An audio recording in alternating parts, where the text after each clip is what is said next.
जिंदाबाद जिंदाबाद जिंदाबाद अरे जिंदाबाद जिंदाबाद जिंदाबाद सर्व विद्यार्थ्यांना वसतिगृह मिळालंच पाहिजे मिळालंच पाहिजे मिळालंच पाहिजे सर्व विद्यार्थ्यांना वसतिगृह मिळालंच पाहिजे मिळालंच पाहिजे मिळालंच पाहिजे आमच्या हक्काचं नाही कुणाच्या बापाचं कोण म्हणतं देत नाही घेतल्याशिवाय राहत नाही कोण म्हणतं देत नाही घेतल्याशिवाय राहत नाही विद्यापीठ प्रशासन काय म्हणतंय गरीबाला हॉस्टेल नाही म्हणते विद्यापीठ प्रशासन काय म्हणतंय मुलींना हॉस्टेल नाही म्हणते लढेंगे लढेंगे जीतेंगे जीतेंगे लढेंगे लढेंगे जीतेंगे जीतेंगे आज आज भी हारेंगे हो हारेंगे कुलगुरू साहेब बाहेर या बाहेर या बाहेर या अरे कुलगुरू साहेब बाहेर या बाहेर या बाहेर या कुलगुरू साहेब काम करो काम करो काम करो मुख्यमंत्र्यांच्या लाडक्या बहिणींना रस्त्यावर आणणारं विद्यापीठ प्रशासन मुर्दाबाद मुर्दाबाद मुर्दाबाद अरे घ्या पगार अरे घ्या पगार अरे विद्यापीठ प्रशासन होश म्याव भ्रष्टाचारी विद्यापीठ प्रशासन होश म्याव अरे वसतिगृह आमच्या हक्काचं नाही कुणाच्या बापाचं सर्व गरजू विद्यार्थ्यांना वसतिगृहात प्रवेश मिळालाच पाहिजे मिळालंच पाहिजे मिळालंच पाहिजे सर्व शिष्यवृत्तीधारक विद्यार्थ्यांना 0 रुपयात प्रवेश मिळालाच पाहिजे मिळालंच पाहिजे मिळालंच अरे पाहिजे हम अपना अधिकार मांगते नहीं किसी से भीख मांगते लड़ने का अधिकार मांगते नहीं किसी से भीख मांगते अरे हॉस्टल का अधिकार मांगते नहीं किसी से भीख मांगते सध्या पुणे विद्यापीठामध्ये स्टुडंट फेडरेशन ऑफ इंडियाच्या माध्यमातून उपोषण केलं जातं आहे, आंदोलन केलं जातं आहे. विद्यार्थी गेली 3 दिवसांपासून रस्त्यावर आहेत आणि त्यांची मागणी आहे की मुलींना जे काही MA सेकंडचे आहेत, दुसऱ्या वर्षाचे विद्यार्थी आहेत त्यांना हॉस्टेल मिळालं पाहिजे आणि त्यांना त्या हॉस्टेलच्या बाबतीतच्या मागण्या आहेत आणि अजून काही मागण्या आहेत त्यांच्यासोबत बोलूया आणि जाणून घेऊया. एकंदरीत विद्यार्थी गेली 3 दिवस रस्त्यावर आहेत. काय एकूण काय मागण्या आहेत आणि विद्यापीठासोबत काय चर्चा झाली? या ठिकाणी सावित्रीबाई फुले पुणे युनिव्हर्सिटीमध्ये गेल्या 4 दिवसापासून हे विद्यार्थी आणि विद्यार्थिनी आम्ही सगळे उपोषणाला बसलो आहे. या उपोषणातली सगळ्यात महत्त्वाची एक मागणी आहे ती म्हणजे या विद्यापीठामध्ये जे सेकंड PG साठीचे विद्यार्थी आहेत त्या विद्यार्थ्यांना या म्हणजे देशामधलं पहिलं असं विद्यापीठ आहे ज्या विद्यापीठानं असं परिपत्रक काढलं आहे की सेकंड PGच्या विद्यार्थ्यांना आम्ही वसतिगृह नाकारणार. मग आम्हाला प्रश्न पडतो, SFI कुलगुरूंना प्रश्न विचारते की सर सेकंड PG करणाऱ्या विद्यार्थ्यांना तुम्ही वसतिगृह नाकारणार असाल तर मग सेकंड PG कुणी करायची? फक्त प्रॉपरच्या पुण्याच्या विद्यार्थ्यांनीच करायची का? आणि या महाराष्ट्रातून संबंध येणाऱ्या विद्यार्थ्यांना तुम्ही अप्रत्यक्ष शिक्षण नाकारताय. त्यातला दुसरा जो मुद्दा आहे की या ठिकाणी आदिवासी प्रकल्प अधिकाऱ्यांचं तुम्हाला आम्ही परिपत्रक दाखवू शकतो. त्यामध्ये ते म्हणतात की शिष्यवृत्तीधारक जे विद्यार्थी आहेत त्यांच्याकडून कुठल्याही प्रकारचं जे ॲडमिशनच्या टायमिंगला फीस घेतल्या जातात त्या घेतल्या जाऊ नयेत, कारण त्यानंतर कॉलेजेसला त्या फीस सरकार पेड करतं. परंतु या ठिकाणी काय होतं की ही सगळे अटी नियम बाजूला सारून विद्यार्थ्यांकडून ॲडमिशनच्या टायमिंगला सुद्धा फीस घेतल्या जातात आणि त्यानंतर गव्हर्नमेंटकडनं येणारा जी काही शिष्यवृत्ती आहे ते सुद्धा कॉलेजला मिळते. आणि यासाठी आम्ही 1 ऑगस्टला SFIनं हल्लाबोल मोर्चा केला होता. त्यामध्ये कुलगुरूंनी आम्हाला शब्द दिला की या दोन्ही मागण्या आमच्या मान्य करण्यात येतील. या जे शिष्यवृत्तीबाबतचं जे परिपत्रक आहे ते प्रत्येक कॉलेजला लावण्यात येईल. ते अद्याप देखील लावलेलं नाही आणि या विद्यार्थ्यांना आम्ही तात्काळ ॲडमिशन देऊ असं देखील त्यावेळी सांगितलं. अर्ज मागवण्यात आले, त्या अर्जांची सुद्धा आम्ही तुम्हाला प्रत देऊ शकतो.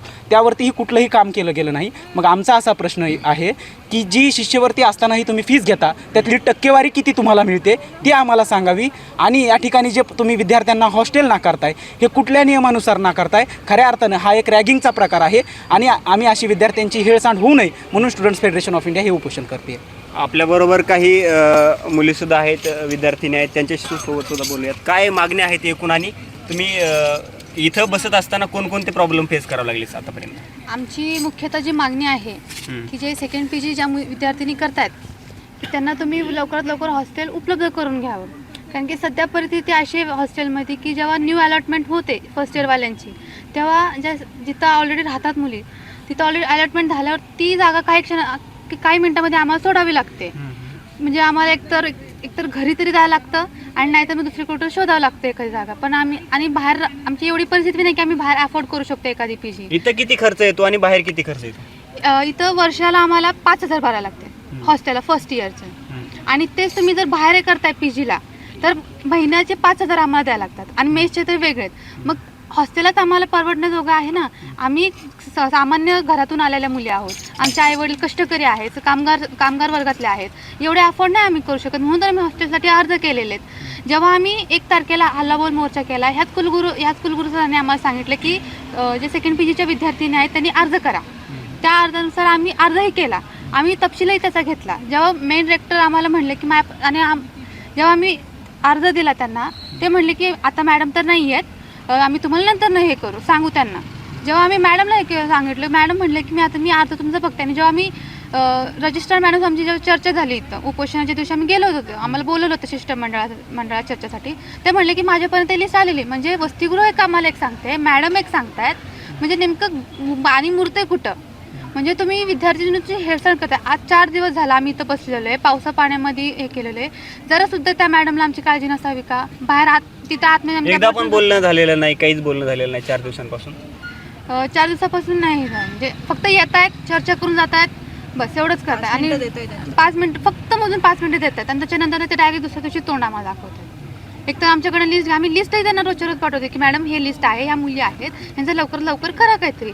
आता काही मुली आजारी सुद्धा पडलेल्या आहेत, काही मुली आजारी असून सुद्धा येत आहेत, आजारी पडल्यात. आता काही तर नाही येत कारण की त्या दवाखान्यामध्ये गेलेल्या आहेत. म्हणजे पूर्ण तुम्ही आजारी पडल्यावरच तर जाग येणार आहे काय प्रशासनाला? फक्त एवढंच विचारायचं आहे मला की विद्यापीठ प्रशासन एखाद्या विद्यार्थिनीसोबत काहीतरी झाल्यावरच जागं होणार आहे का?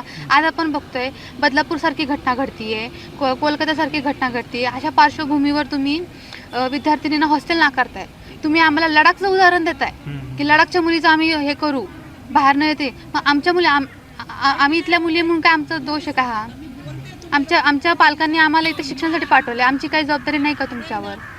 हा एक प्रश्न मला विचारायचा विद्यापीठाला. असं एवढं. एकंदरीत तू पण या उपोषणामध्ये बसलेली आहेस, आंदोलनामध्ये आहेस, काय मागणी आहे आणि तुला काय वाटतं प्रशासन का करत असावं? काय त्यांना काळजी नाही विद्यार्थ्यांची?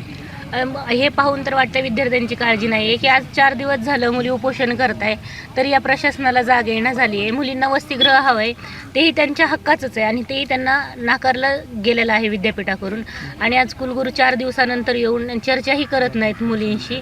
एवढं मी आपल्या माध्यमातून एवढंच सांगेल की मुलींना लवकरात लवकर हॉस्टेल मिळालं पाहिजे.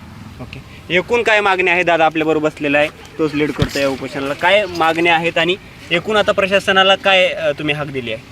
सध्या 4 दिवस झालं आम्ही या ठिकाणी उपोषणाला बसलेलो आहोत. हे जरी साखळी उपोषण म्हणून आम्ही या उपोषणाला बसलेलो असलो तरी मुलींची आतून एवढी तळमळ आहे राहण्यासाठी की त्या म्हणतात की दादा जेवणसुद्धा जात नाही आम्हाला, आम्ही काय म्हणून जेवण करायचं आहे आणि कशा संदर्भात आम्ही राहायचं आहे आणि कुठे राहायचं आहे. या प्रशासनाने दुसरी एक पद्धत काढली जी गेस्ट पद्धत म्हणून आहे. त्या आम्हाला एक दुसरा ऑप्शन देण्यात आला. गेस्ट आणि होस्ट या 2 पद्धती आहेत. तर दुसरा आम्हाला पर्याय देण्यात आला की आम्ही तुम्हाला गेस्ट पद्धत अलो करू म्हणून. तर गेस्ट पद्धत आम्ही पूर्णपणे नाकारली आहे. कारण गेस्ट पद्धतीमध्ये ती मुलगी जिथे राहत आहे त्या मुलीच्या जागेवर जर दुसरी मुलगी आली तर तिला पुन्हा एकदा कॉट चेंज करावा लागतो. या ठिकाणी बसलेल्या मुलींचे असेही काही ते उदाहरणं आहेत, तुम्ही बघू शकता, विचारू शकता मुलींना. त्या मुलींना 1 महिन्यामध्ये 4 वेळेस जागा बदलाव्या लागल्या आहेत. ही परिस्थिती असताना या मुलींना सकाळी ऊन पडतंय, दुपारी पाऊस येतोय, संध्याकाळी थंडी वाजते, सांध्यांचा त्रास होत चाललेला आहे. एका मुलीला तर माईल डेंग्यू का कुठे आज आपल्याला नोकऱ्या भेटतायत का हा सवाल आहे आपल्यापुढे. पुन्हा हे जे विद्यार्थी आहे हे गरीब कष्टकरी कामगार शेतकरी वर्गातले विद्यार्थी आहेत. इथे येऊन या विद्यार्थ्यांना कळते की लायब्ररी सायन्सला आता जागा आहेत, मग ती मी आता परीक्षा देते म्हणून एंट्रन्स देतात. म्हणजे दुसऱ्यांदा PG करत असलेले विद्यार्थी, PG झाल्यानंतर दुसऱ्यांदा PG जेव्हा एखादी मुलगी करते तर त्या विद्यार्थ्यांना पूर्णपणे यांनी हॉस्टेल नाकारलं आहे. यांचा अजून एक थोतांड कारभार विद्यापीठाचा हा आहे की मी स्वतः जर्नलिझमचा स्टुडंट आहे, रानडेमध्ये आहे. माझा एका मित्र जो सध्या G9च्या लायब्ररीमध्ये राहतोय, अक्षरशः त्याला जेवायला पैसे नसतात, एवढा गरिबीतून तो इथे शिक्षण घेतोय. परंतु दुसरा एक विद्यार्थी आहे ज्याने हॉस्टेल अप्लाय न करताही त्या विद्यार्थ्याला हॉस्टेलचा मेल आलेला आहे आणि या विद्यार्थ्यांनी अप्लाय करून आज तो G9 मध्ये तडफडत राहत आहे तिथे. म्हणजे क्रायटेरिया लक्षात येत नाही. क्रायटेरिया नाही, हे वशिलेबाजी सुरू आहे. कोण्या आमदाराचे कोण्या बड्या बापाची पत्र घेऊन गेलं की हे तिथे त्यांना राहायला सोय करून देतात. मग आम्हाला कळत नाही की आम्ही उपोषण करायचं की नेमकं काय करायचं, आम्ही भूमिका काय घ्यायची.